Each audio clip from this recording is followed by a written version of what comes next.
उनके पैरों में चप्पल नहीं थी, चेहरे पर कोई खास भाव नहीं थे। लेकिन राष्ट्रपति ने जब उनके हाथों में पद्मश्री सम्मान थमाया तो बेहद साधारण दिख रहे शख्स के कद का अंदाजा हुआ और वहां मौजूद हर आदमी ने तालियों से इसका स्वागत किया। सोमवार को साल 2020 के लिए जिन लोगों को पद्म सम्मान दिए गए, उनमें से कईयों की पृष्ठभूमि बेहद मामूली है, लेकिन इनके हौसले और इनका काम इन्हें असाधारण लोगों में खड़ा कर देता है। ऐसे ही लोगों में से एक हैं कर्नाटक के हरेकाला हज्जाबा। निरक्षर होकर भी शिक्षा का महत्व समझने वाले हज्जाबा ने अपनी जमा पूंजी से बेंगलोर के पास अपने गांव में साल 2000 में एक स्कूल खोला था। पद्मश्री मिलने के बाद सोशल मीडिया पर कई लोग इनके बारे में चर्चा करते देखे गए। लोग इनकी बड़ी सोच, कड़ी मेहनत और इनके संघर्ष की दास्तां की खूब तारीफ कर रहे हैं।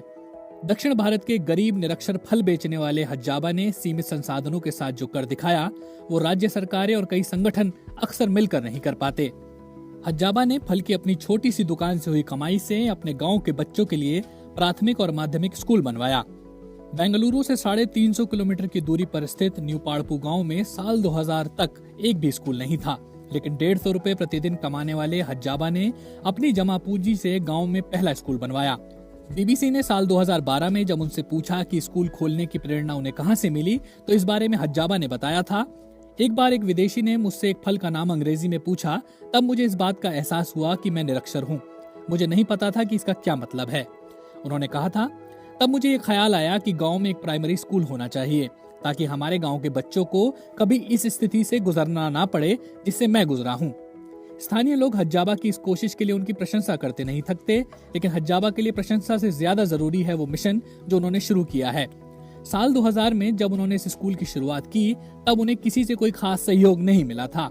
इसके बावजूद उन्होंने एक स्थानीय मस्जिद से सटे मदरसे में ये स्कूल खोला और 28 बच्चों के साथ पढ़ाई लिखाई का काम शुरू करवाया।